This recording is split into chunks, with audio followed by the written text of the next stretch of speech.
Les candidats sont à la recherche de sens. Mhm. Je... C'est quoi le sens? On en parle depuis 15 ans. Ouais, mais je pense particulièrement, enfin, sur un tout autre secteur, j'ai échangé avec un directeur général d'un cabinet de conseil récemment, qui m'a dit cette phrase assez équivoque. Je sais que dans 5-10 ans, j'aurai toujours des missions et des clients, mais je suis pas sûr de toujours avoir les consultants pour les réaliser. Exactement. Travailleuses, travailleurs. 1 million d'emplois verts dans ce pays. Le télétravail sera à nouveau général. Quoi qu'il en coûte. Qui décrochera le job? Patati et patata. Bonjour à toutes et à tous et bienvenue dans Patati et Patata, l'émission qui va chercher l'information RH là où elle se trouve, c'est-à-dire auprès des experts qui vivent les ressources humaines au quotidien. Donc on le répète, on entend énormément de choses sur les réseaux un peu partout, ça et là, qui parlent du RH, des bonnes pratiques, des best practices, comme on dit, des tendances et patati et patata. Donc pour remettre de l'ordre dans tout ça, on a un nouvel invité aujourd'hui et on est très content d'accueillir André Farah, cofondeur de Licorne Society. Bienvenue. Merci beaucoup, bonjour à vous et très content d'être là avec vous. Bonjour André. Notre première question, André, est de savoir aujourd'hui, qu'est-ce que c'est, Licorne Society? Qu'est-ce que c'est? Qu'est-ce que c'est? Alors le nom est assez évocateur. Qu'est-ce que vous révolutionnez? Les licornes, donc le nom fameux qui permet de désigner, on va dire, les grandes valorisations en start-up. Ouais. En fait, on est une plateforme spécialisée pour le recrutement des start-up et des scale-up. Le site emploi des startups en fait. Exactement. Okay. On a vocation à devenir la référence dans ce type d'entreprise-là. Pour faire un petit peu d'historique, en fait, peut-être un petit peu vous donner un petit peu d'où est venu le projet, parce qu'il y a beaucoup... c'est quand même un milieu très concurrentiel, hein, comme vous devez le savoir. En fait, c'est mon associé d'abord qui a fondé ce projet, dans un premier temps. Il s'appelle Pierre-Alexis Ardon, et en fait, il provient du milieu du conseil, et à un moment donné, il a toujours eu l'esprit à vouloir créer et entreprendre. Il a voulu du coup, à un moment donné de sa carrière, rejoindre une start-up dans le but justement d'en apprendre les rouages, de comprendre comment ça fonctionnait. Et c'est à ce moment-là qu'il s'est rendu compte que quand on regarde un peu les différents sites qui existent aujourd'hui, qui couvrent ce type de métier-là, il y en a un peu une infinité. Il y a plein, c'est très sclérosé, il y a beaucoup de sites qui sont très différents et qui regroupent des offres différentes et parfois qui couvrent même un spectre plus large que les startups. Donc, j'allais dire peut-être pas aussi précis que ce que vous proposez. Il y a, à ma connaissance, pas de site emploi dédié aux startups. Exactement. Il y en a eu par le passé, mais il n'y a rien qui a réussi aujourd'hui à rester spécialisé en fait. Et nous, c'est là un peu toute la différence, c'est qu'on a vocation à rester spécialisé pour les startups et pour les scale-up, dans le sens où ça part d'une réflexion assez simple, qui est de se dire que les gens qui vont vouloir travailler dans ce type de structure-là, c'est un état d'esprit particulier. Tout le monde ne va pas vouloir travailler en start-up. Bien sûr. Et en contrepartie, les gens qui recrutent pour les start-up et pour les scale-up, elles ont souvent cette attente-là en fait. Avoir quelqu'un qui a déjà eu cette expérience-là d'entreprise en start-up ou en Parce que c'est radicalement différent de travailler en start-up. En fait, c'est radicalement différent. On n'y retrouve déjà pas du tout les mêmes types de population. Et en contrepartie, la preuve que c'est différent, c'est que les entreprises, elles, de leur côté, elles valorisent énormément les expériences en start-up. Pour deux profils similaires sur des compétences similaires, un qui provient du conseil, des grands groupes, etc., ça peut être un profil aussi qualifié qu'on veut. La startup, elle va toujours valoriser quelqu'un en face qui a déjà eu une expérience de ce mode de travail-là, parce qu'il y a plein de choses qui sont très spécifiques. Ok. Voilà. Ok, très clair. Donc aujourd'hui, vous mettez en relation donc directement les entreprises et les talents. Mais alors là, vous avez sauté une étape, parce que là, vous nous parliez de sites emploi, mais les sites emploi, ils ne mettent pas en relation les entreprises et les candidats. Ils les mettent, oui, ils les mettent, mais est-ce que vous allez plus loin dans le processus, en fait, de... Ouais, c'est vrai que je ne suis pas allé totalement au bout de l'idée de base. En fait, l'idée, tout d'abord, Licorne Society, comment ça s'est constitué? Ça s'est constitué comme un moteur de recherche, comme un agrégateur d'emplois en start-up et uniquement en start-up.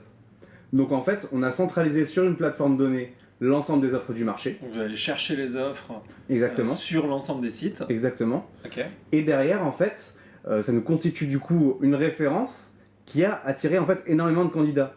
Des candidats qui sont attirés par ce milieu-là, qui en proviennent pour la moitié à peu près. La moitié des gens qui s'inscrivent sur Licorne Society, c'est des gens qui ont déjà eu une expérience en start-up. Et en fait, ces gens-là, c'est des gens qui du coup sont pertinents pour les start-up parce qu'elles ont cette appétence-là, cet esprit-là. Et en plus sont en recherche active. Donc en fait, si je résume, l'aspiration de toutes ces offres qui existent par ailleurs sur des sites emploi ou des sites connus comme Indeed, etc. Exactement. Vous proposez d'avoir fait le tri Ouais. pour une personne, un candidat en tout au moins, qui recherche uniquement un start-up, c'est ça? Exactement, c'est le tri plus D'accord. le filtre, les filtres adaptés, parce que, comme je l'ai dit un peu plus tôt, c'est un vocabulaire spécifique. Les moteurs de recherche, les job boards classiques, on va dire, n'ont pas forcément le jargon adapté pour filtrer sur les bons mots-clés, etc. Nous, on fait ce travail pour eux. C'est quoi? C'est un travail à la mano ou c'est un travail Non, c'est un d'automatisation? travail d'automatisation, du coup. D'accord. C'est une technologie de scrapping classique, on va dire, Ok. qui permet d'agréger sur notre plateforme l'ensemble des offres du marché. Quand D'accord. vous scrapez donc l'ensemble de ces offres, Mhm. vous allez les retravailler derrière pour qu'elles puissent apparaître et en cohérence avec votre cible, ou C'est vous ça. les laissez telles quelles? On les laisse telles quelles, en fait on redirige, on renvoie vers les sites initiaux, Ouais. et en fait on les laisse telles quelles, et on va juste les affecter au filtre des métiers en startup, des niveaux de seniorité, etc. Vous les traduisez finalement pour votre cible. Est-ce que Exactement. ça fait pas un lien de redirection supplémentaire, nous qui connaissons finalement la nécessité d'avoir le moins de clics possible pour arriver in fine à une candidature? Est-ce que cliquer sur l'Icon Society, cliquer ensuite sur Indeed pour pas le citer, et ensuite cliquer sur le site emploi de la licorne en question, est-ce que ça fait pas trop, ou est-ce que peut-être que c'est nécessaire? En fait, c'est à voir, parce qu'au final, imaginez, aujourd'hui je suis un candidat qui cherche à travailler en startup, si Ouais. j'ai pas cette solution-là qui s'offre à moi, comment je vais faire? Je vais aller sur Indeed, je vais aller sur un autre job board, puis un autre, et au J'arriverai final... pas forcément à dire je veux que des offres de start-up. Exactement, et en fait je vais démultiplier mon travail de recherche, alors que là on a déjà centralisé pour eux l'ensemble des d'accord. offres du marché. Ok. Donc on n'est pas dans la performance nécessairement d'obtenir tout de suite, en tout cas de promettre aux licornes qui sont référencées Ouais. du coup, des candidatures immédiates, mais finalement des bonnes candidatures parce que ces gens-là cherchaient uniquement chez des licornes. Exactement. Chez des licornes, enfin, nous on s'appelle Licorne Society, mais il y a aussi Mais des oui, des non-licornes, startups. des startups, Ouais, etc. c'est vrai. Faites bien de me reprendre. Ok. Ça c'est un des premiers aspects. Hein. D'accord. Ce qui est étonnant en fait dans votre modèle, c'est que vous avez exactement le même business model que les sites emploi qui eux ont 30 ans maintenant, pour certains. Ouais. Pas 30 ans, mais 20 ans, 20-25 ans pour certains. Mhm. Donc du coup, c'est assez étonnant. Alors du coup oui, on n'a pas exactement le même business model que ces job boards-là, dans le sens où nous, notre vocation c'est vraiment d'avoir le maximum d'offres d'emploi agrégées sur notre plateforme. Donc en fait, notre vocation c'est du coup au contraire d'avoir ce maximum d'offres d'emploi sur la plateforme. Et donc pour ça, on a un tarif d'entrée très, très faible en fait pour juste personnaliser la page entreprise. Nous derrière, là où on va vraiment... notre business model à nous, notre cœur de métier, c'est d'accompagner les startups dans leur recrutement pour des recrutements plus complexes. En fait, c'est juste une entrée pour nous. Centraliser l'ensemble des offres du marché, c'est un moyen d'attirer énormément de candidats. Bien sûr. Et après, Donc d'avoir d'audience, donc de Ça. trafic. exactement un trafic important et pertinent qui nous permet après de valoriser ça. Et c'est là où, en fait, où l'idée de Licorne Society en tant que structure est née, c'est de se dire, on a ce trafic qui est conséquent. Entre 100 et 500 Et aujourd'hui, donc comment candidats. vous filtrez ce trafic? Comment vous en faites une force et une valeur ajoutée auprès des entreprises? Donc, en fait, on a deux grands business models qui sont, un, donner l'accès à ces candidats en recherche active pour les startups. Donc, je suis une startup, j'ai des besoins en recrutement, je peux payer un abonnement à notre communauté de licorneurs, comme on les appelle, Ouais. et ils peuvent les contacter directement. Deux, l'autre option, un mode de format très classique, type chasse de tête, où on accompagne vraiment dans le recrutement et où on est rémunéré au succès. D'accord. Et dans Ah ce- ouais. ouais. Donc les deux modèles en un. Alors ça, vous êtes les seuls. C'est ça. En fait, l'idée, et ce qui nous différencie du coup d'autres structures qui existent, c'est qu'on a d'une part tous ces candidats-là qui s'inscrivent délibérément, qui sont en recherche active et qu'on peut contacter pour les proposer. Et d'autre part, quand on nous consulte plus pour de la chasse de tête et que le pool de candidats qu'on a là ne nous suffit pas, on a développé aussi, ça va vous parler du coup, des technologies d'automatisation et des algorithmes de matching qui nous permettent d'accélérer également la partie sourcing.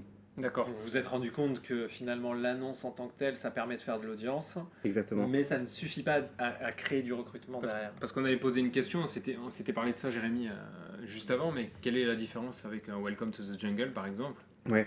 Parce que vous proposez de la personnalisation de page entreprise. En réalité, c'est aussi ça, c'est les annonces derrière, mais c'est aussi le vivier.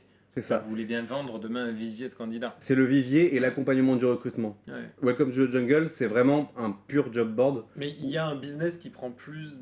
Enfin, vraiment, votre business, en fait, c'est presque du cabinet de recrutement. Enfin, en quelque sorte, oui. C'est, on va dire, un cabinet de recrutement augmenté. Parce que le... Digital, le c'est process bien se fait ça, tout en... Exactement, parce que le cabinet de recrutement, il a malheureusement pas la possibilité d'avoir tout ce pool de candidats en recherche active qui s'inscrit. En général, c'est plutôt lui qui va chercher Qui et met des sourcer. annonces. Exactement. Mhm. Il va sourcer, il va contacter sur LinkedIn. Ouais. Nous, on a déjà ce pool-là.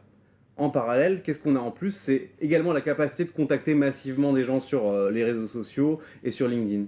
Et ça, d'autres structures n'ont que la première partie. Ouais. Et nous, on essaie d'être bons sur les deux pour en fait avoir l'audience maximale, être en capacité de répondre à n'importe quel besoin que nos clients nous émettent quand ils ont un besoin de recrutement spécifique. Donc ça veut dire vous vendez... Il y a des startups aujourd'hui qui viennent vous voir et qui vous disent moi je veux recruter un développeur par exemple. C'est ça. Ce développeur, vous allez lui dire c'est je sais pas moi 7 000 € pour le recruter. En général, on Faites se un remet- ticket voilà. de recrutement C'est comme ça. un cabinet de recrutement. Exactement. Et la différence, c'est qu'on, du fait de l'automatisation, du fait qu'on ait un pool de candidats en recherche active, en fait, on arrive à être beaucoup plus efficace qu'un cabinet classique. Mais vous Et- faites pas payer le nerf de la guerre qui est l'annonce. C'est ça, on fait pas payer le nerf de la guerre, mais on arrive à proposer des tarifs très compétitifs sur la partie chasse de tête par rapport à nos candidats. Parce que Ah, vous par avez rapport, ouais. le premier levier qui est l'annonce. Parce qu'on a le premier levier et l'automatisation du sourcing en même temps. Très clair. Et quand est-ce que vous faites payer peut-être vos métriques? Comment je sais, moi, licorne ou startup, que la candidature est venue de chez toi? En fait, Parce quand qu'il on... est passé par Indeed ou il est passé par un autre, etc. Donc, En fait, s'il comment j'arrive à postule savoir? délibérément, là, pour nous, c'est Oui, ça, opaque, c'est pas pour nous. Ok. Voilà, c'est la startup qui a recruté par ses moyens classiques de Ouais. recrutement. En revanche, quand on va l'accompagner dans le recrutement, là, c'est nous qui allons proposer des profils. En fait, on a une prestation très Oui. similaire à un cabinet de chasse. Ouais. Parce que moi, je parlais pas de cet aspect-là. Je parlais de l'aspect où le candidat a cliqué sur l'annonce que vous avez aspirée Ouais. sur votre site et qui va faire C'est ça. rebondir sur le site job board sur lequel vous avez aspiré l'annonce. Comment on sait que ça vient de chez vous? En fait, ils le savent pas et en fait, nous, on s'en fiche un petit peu. Mais une petite anecdote assez marrante sur ça, c'est que on a eu un client qui est rentré en contact avec nous il y a pas si longtemps, il y a à peu près 6-9 mois, qui m'a dit, moi je lui ai demandé, mais comment vous avez entendu parler de Licorne Society? Et ils m'ont dit, en fait, c'est un candidat qui a postulé via Licorne Society et pourtant on n'avait pas d'offre publiée là-bas. Et en fait, c'est que nous, on veut simplifier le recrutement tout simplement. On veut l'accélérer. Et donc, s'il y a des gens qui arrivent à postuler en passant par notre site, c'est tant mieux. Et après, nous, ça nous attire des clients qui vont plutôt nous solliciter sur des postes où ils ont plus de difficultés à recruter. Soit du C-level, soit des postes très pénuriques ou très compliqués à recruter. Vous avez Alors cité c'est quoi l'exemple. les jobs pénuriques justement si on rentre dans le vif du sujet? Vous avez cité les développeurs. Bon, ça, c'est classique. Je pense que Le nerf de la guerre. je vais... Faut arrêter de le dire troubler- parce que je pense que s'ils nous écoutent après, bon, Ouais. je Ouais. pense qu'ils Ils ont vont pas prendre la besoin de- grosse tête, c'est ça. Est-ce que tout le monde n'est pas en train de prendre la grosse tête actuellement? Parce qu'il y a des pénuries fortes, il y a une croissance hyper importante, 6% cette année, 4% l'année prochaine. Mhm. On prévoit en fait des pénuries même sur des métiers où il n'y en avait absolument pas. Ouais. Les commerciaux sont concernés, tout Les le monde est commerciaux, totalement. Tout le monde est concerné. Ouais, mais ça, prévoit un c'est assez tsunami récent. de On arrivait turnover encore aussi, ouais. jusqu'en fin 2019 à recruter du commercial. Mmh. Aujourd'hui, c'est devenu très compliqué. Et sur des métiers en fait où il n'y avait vraiment pas de pénurie. Mais parce que aussi on a beaucoup de... il y a le baby boom, il y a les gens qui partent en retraite. Et d'ailleurs, on est moins touché que d'autres pays. Ouais. Mais comment dans ce contexte-là, vous prévoyez, vous voyez les choses? En fait, c'est là que du coup des structures comme les nôtres deviennent de plus en plus judicieuses en fait. Moi j'ai un petit peu l'impression qu'au fil du temps, c'est pas mal inversé le rapport de force au niveau du recrutement sur cette partie tech, sur cette partie startup, Ouais. où en gros le candidat il commence à avoir l'embarras du choix. Vous parlez des commerciaux, un commercial qui a une expérience de vente complexe sur des logiciels, aujourd'hui il a juste à claquer des doigts et il a plein d'offres à choisir. Et en plus, il est bon, C'est ça. ça va se C'est savoir. ça, quoi. c'est ça. Ouais. Exactement. Aujourd'hui, dans le contexte actuel, donc 6% de croissance Ouais. en France cette année, Mhm. 4% l'année prochaine, tous les métiers vont être concernés, Ouais. plus simplement que les développeurs comme on en discutait. Donc aujourd'hui, en fait, qu'est-ce que vous voyez comme autres métiers déjà qui vont être, Ouais. être pénuriques? En fait, on est très consulté sur des métiers commerciaux. On est énormément aussi... En fait, très rapidement, comme je l'avais dit en introduction, le fait de valoriser l'expérience en startup fait que du coup, on réduit le champ des possibles quand on est recruteur.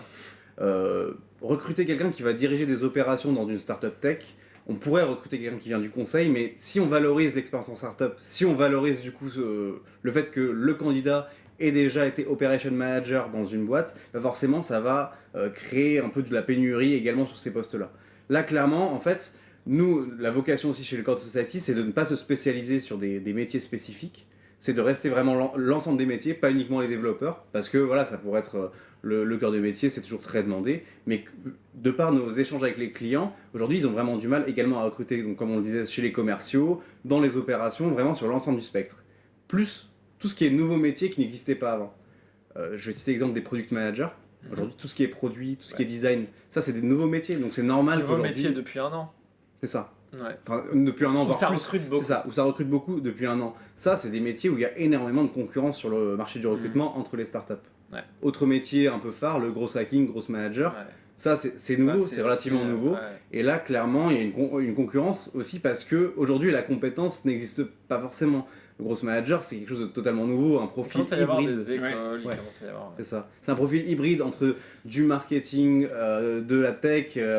Parfois, on lui demande de savoir coder, donc forcément, c'est un profil qui est rare. Et aujourd'hui, du coup, ça, c'est des métiers, vraiment, c'est des métiers d'avenir, du coup, pour nous, parce que, voilà, il y a une demande très, très forte au niveau des startups à ce niveau-là. Des startups et même des grosses boîtes, hein. Effectivement, ouais. Enfin, de plus en plus. Hein. Ouais. Depuis 2019, vous arrivez à chiffrer combien de candidatures sont passées par chez vous? Alors, c'est dur à dire. Ouais, c'est difficile. Nous, ce qu'on sait, c'est... Enfin, aujourd'hui, on a fait très peu de communication chez Econ Society. C'est bien la preuve qu'il y a vraiment une attente d'un point de vue candidat. C'est un bon début, patati C'est ça. patata. Hein. Ouais, exactement. Et c'est parfait pour nous, pour élargir un petit peu notre audience. Et effectivement, aujourd'hui, pour vous donner quelques chiffres, on a entre 100 et 500 candidats qui s'inscrivent par semaine, ce qui constitue à l'instant T, on va dire, un pool de 4000, 4500 candidats qui sont en recherche active d'un emploi en start-up.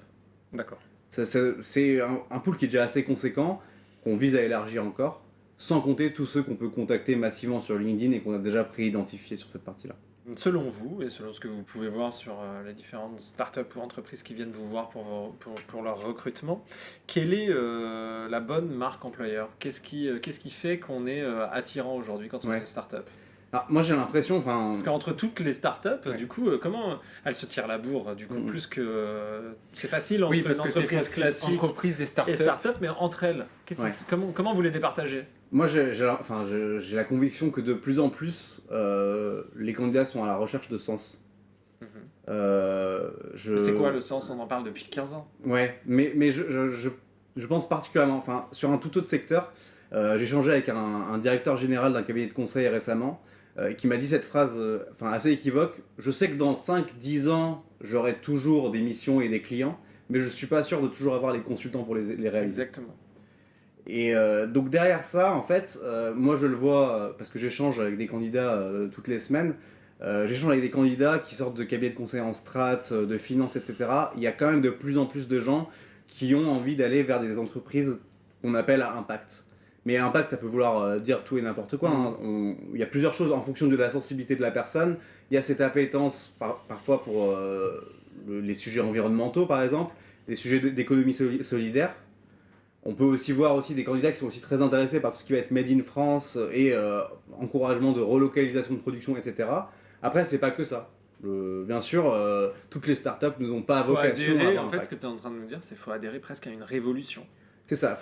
Pour être une société qui va fonctionner dans les 3 à 5 ans, il faut presque en fait être révolutionnaire sur son marché pour finalement fidéliser en fait les gens. Ouais, il faut être révolutionnaire. Faut pas avoir juste proposer un job. En C'est fait. ça. C'est plus qu'un job, c'est une expérience, je pense que les candidats recherchent. Ouais. Une expérience aussi bien sectorielle, parce qu'ils vont avoir une appétence particulière, mais là je parle d'entreprises à impact, mais il y a aussi des gens qui ont des intérêts particuliers pour les fintech. Et là, les fintech, ça recrute énormément en France. Voilà, il va falloir que les entreprises démontrent que leur produit a vraiment une audience, qu'il a un impact, qu'il change en gros la vie de gens ou d'entreprises, quoi. Vraiment, les gens sont vraiment de plus en plus je le sens, hein. Voilà. On peut plus vendre le job entre guillemets bullshit dans une structure un peu qui aura pas forcément du coup Mais du coup, c'est pas moins intéressant. Ça veut dire aussi que l'engagement de celui qui va vous dire oui, il est lui peut-être plus fidèle que ce qu'on pouvait avoir avant. Parce qu'avant, on disait oui régulièrement et puis on s'en allait oui. C'est très ça, souvent. même si on pourrait aussi apporter la contradiction de dire qu'avant on passait 40 ans dans la même boîte et plus le cas maintenant. certes. Mais quand je dis avant Ouais. 20 dernières années. Ouais, effectivement, de plus en plus, surtout que là, nous, on accompagne des recrutements, donc ça peut être des jobs juniors, mais aussi des jobs plus C-level. Quand on est sur des C-level, clairement, là, il faut que la personne adhère au projet. Et c'est vrai que c'est une marque, un gage de qualité de se dire qu'on a réussi à vendre un projet et que l'entreprise attire par son nom et par son produit. Et quand on est Licorne Society, est-ce que on recrute comme une licorne?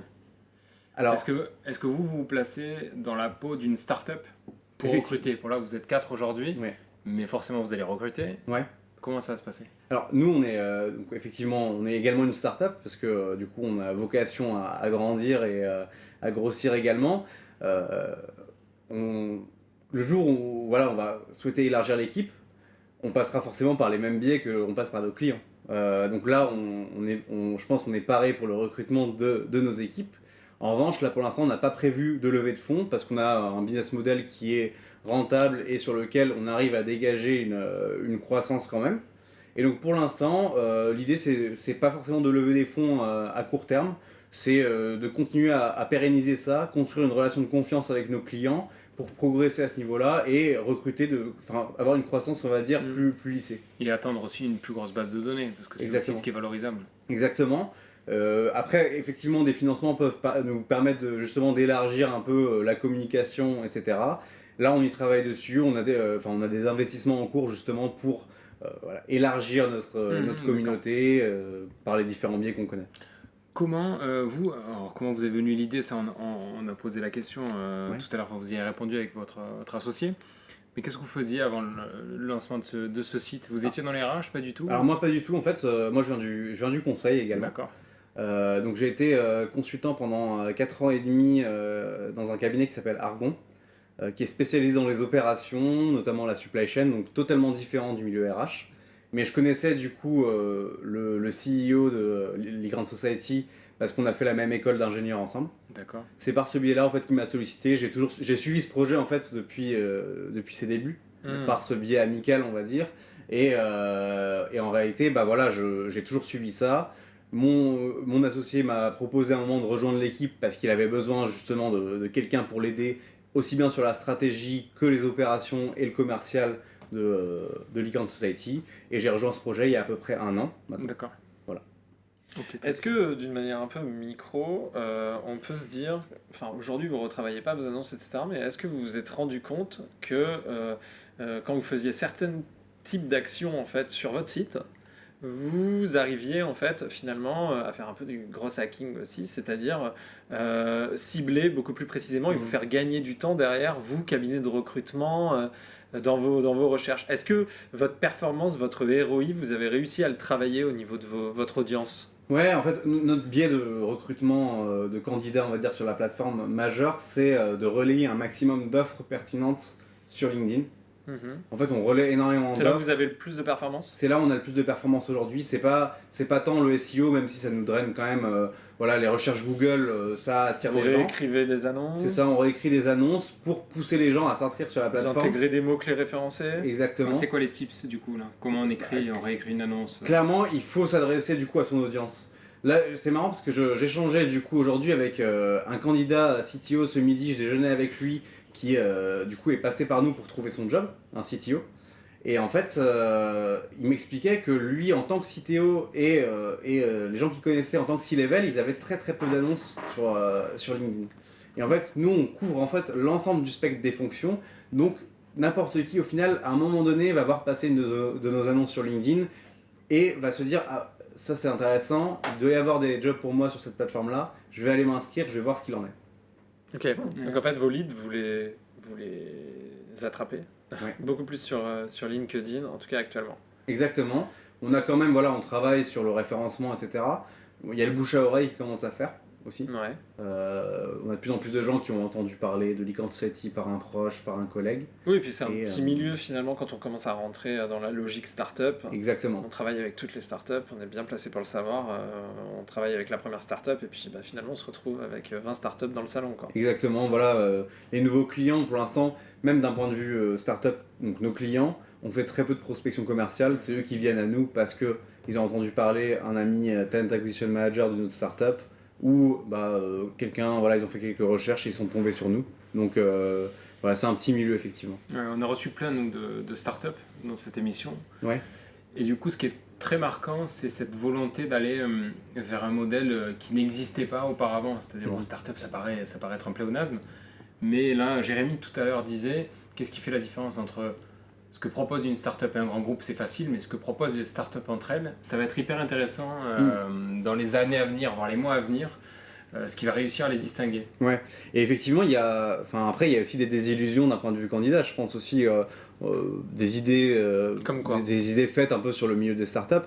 En fait, j'ai pas envie de généraliser parce que ça va vraiment être en fonction des startups, mais on a vu apparaître des scandales entre guillemets sur des conditions de travail en startup. Balance ta startup. Exactement, ça donc c'est quoi? C'est les désillusions en fait de la startup du ouais, modèle. c'est peut-être une désillusion. On a peut-être idéalisé ce monde-là. Moi, je pense qu'il y a énormément de potentiel à ces startups-là. Après, il faut quand même. Oui, d'ailleurs, t'as la plupart des grands groupes qui veulent ressembler à des startups, un fonctionnement startup pour pouvoir ou qui en attirer des lancent candidats. aussi, qui financent des startups, qui créent des startups affiliées à des grands groupes, effectivement, parce que ça attire. Et ça va continuer d'attirer, parce que les candidats sont à la recherche peut-être non plus d'un job, mais d'une manière de vivre et d'une manière de travailler qui est différente. Ça va attirer, bien sûr. Effectivement. Alors, qui dit startup dit remote, Ouais. forcément. Alors, forcément oui et non, parce qu'on parle aussi de modèle hybride. Qu'est-ce que vous pouvez nous dire aujourd'hui de ce que vous savez du remote chez vos clients? On peut dire que là, déjà, le Covid a un peu révolutionné cet aspect-là, mais ça, c'est un peu une évidence. Ce qui était parcellaire ou même pas forcément contractualisé à une époque, aujourd'hui, ça devient vraiment un argument clé pour les Donc il y a entreprises. des candidats aujourd'hui qui viennent vers les startups uniquement parce qu'ils savent qu'ils vont faire du full remote. Alors, il y a les deux. Il y a des gens qui fuient le full remote et il y a des gens qui le cherchent. Ok. Et Dans même les startups.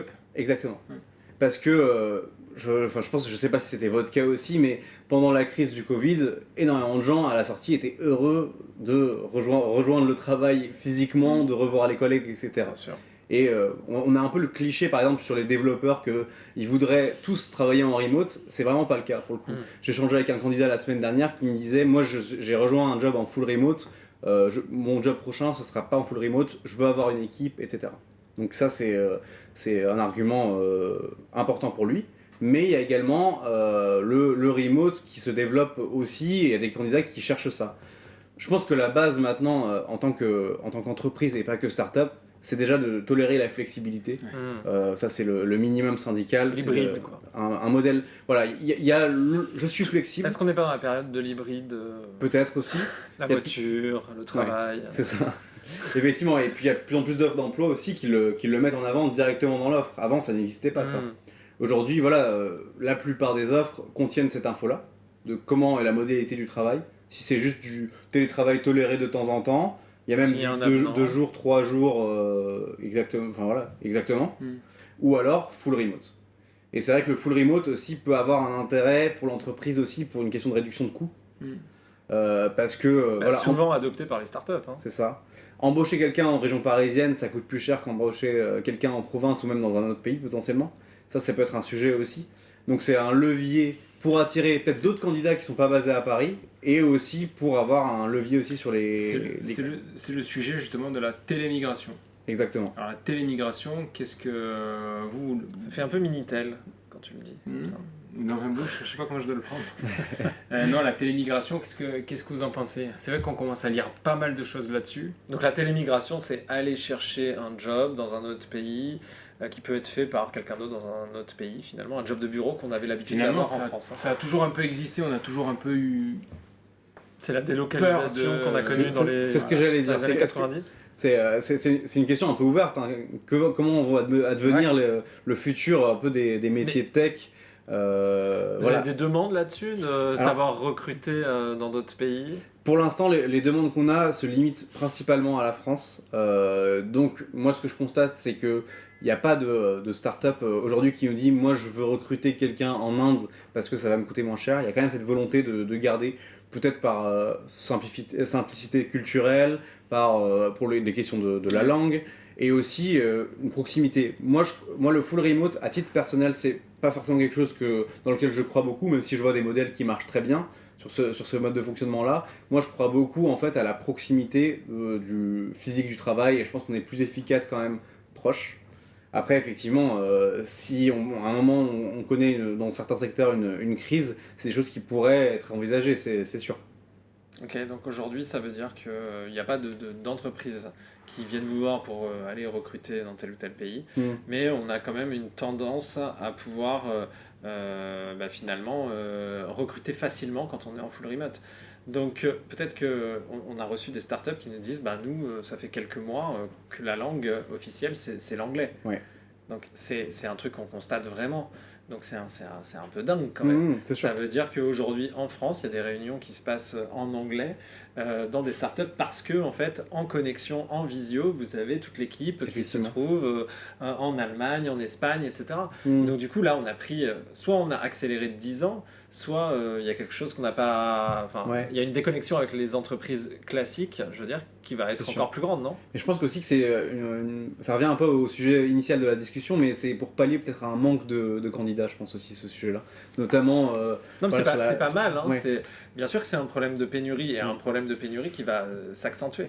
Mais que vous constatez aussi, c'est-à-dire qu'on n'a plus que le développeur aujourd'hui qui est pénurique, on a tous les jobs, quelque part. Donc du coup, il va bien falloir les trouver. Bien sûr. Et si nous, on a une quête de sens plus importante en France que dans d'autres pays, du coup, il sera peut-être plus simple d'aller... C'est ça. Après effectivement, le job de développeur, c'est un peu le job dans l'inconscient, on peut se dire, on peut l'avoir un peu n'importe où. Un commercial, ça devient tout de suite plus compliqué. Non, mais une tâche de commercial comme quelqu'un qui ferait du gros hacking, s'il répète toujours la même mission, c'est moins difficile. C'est pour faire du phoning en commercial, tu peux le faire de partout. Ouais, tout dépend des clients. Ouais, bien sûr. Après, tu peux le closer aussi en visio, étant donné que la visio s'est démocratisée avec tout ça. Bien sûr, je parlais pas forcément de présentiel du commercial, mais peut-être de connaissance de la culture du pays en question. Parce que là, on voit aussi des startups qui étaient françaises de base et qui s'ouvrent sur d'autres pays. Souvent, leur stratégie, c'est de prendre des locaux dans les gens qui vont ouvrir le nouveau bureau pour justement comprendre le marché aussi. Parce qu'il y a quand même des différences de marché. C'était plus dans ce sens-là, plus que dans l'interaction physique du commercial. Ok, très clair. Eh bien, merci beaucoup André. Merci beaucoup. C'était un plaisir de te recevoir. Merci à vous. Et on espère prendre des nouvelles très rapidement de Licorne Society et on vous souhaite en tout cas une très belle expansion. Merci beaucoup. À bientôt. À bientôt. Au revoir. À bientôt. Au revoir. Travailleuses, travailleurs. 1 million d'emplois verts dans ce pays. Le télétravail sera à nouveau généralisé. Quoi qu'il en coûte. Qui décrochera le job ? Patati et patata.